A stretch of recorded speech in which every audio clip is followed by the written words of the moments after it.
Kwenzeke ntoni Mbalenhle? Ish, I'm sorry babe, a taxi driver bumped into me.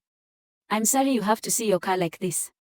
I know you spent money and time to make it what it is today. I went to the taxi owner and he sent me an EFT for the damages. Kulungile Mbalenhle. Masingene ngaphakathi. Ngizofonela omnye umjitha wami azondiphathela iparts ngomso sizolungisa.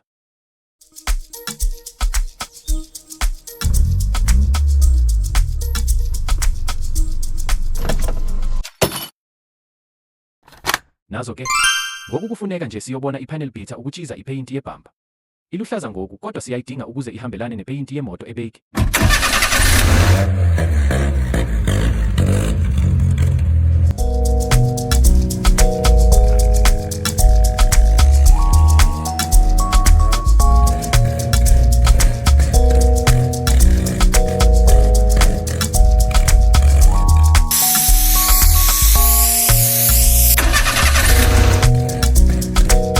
I'm happy, it looks as good as new.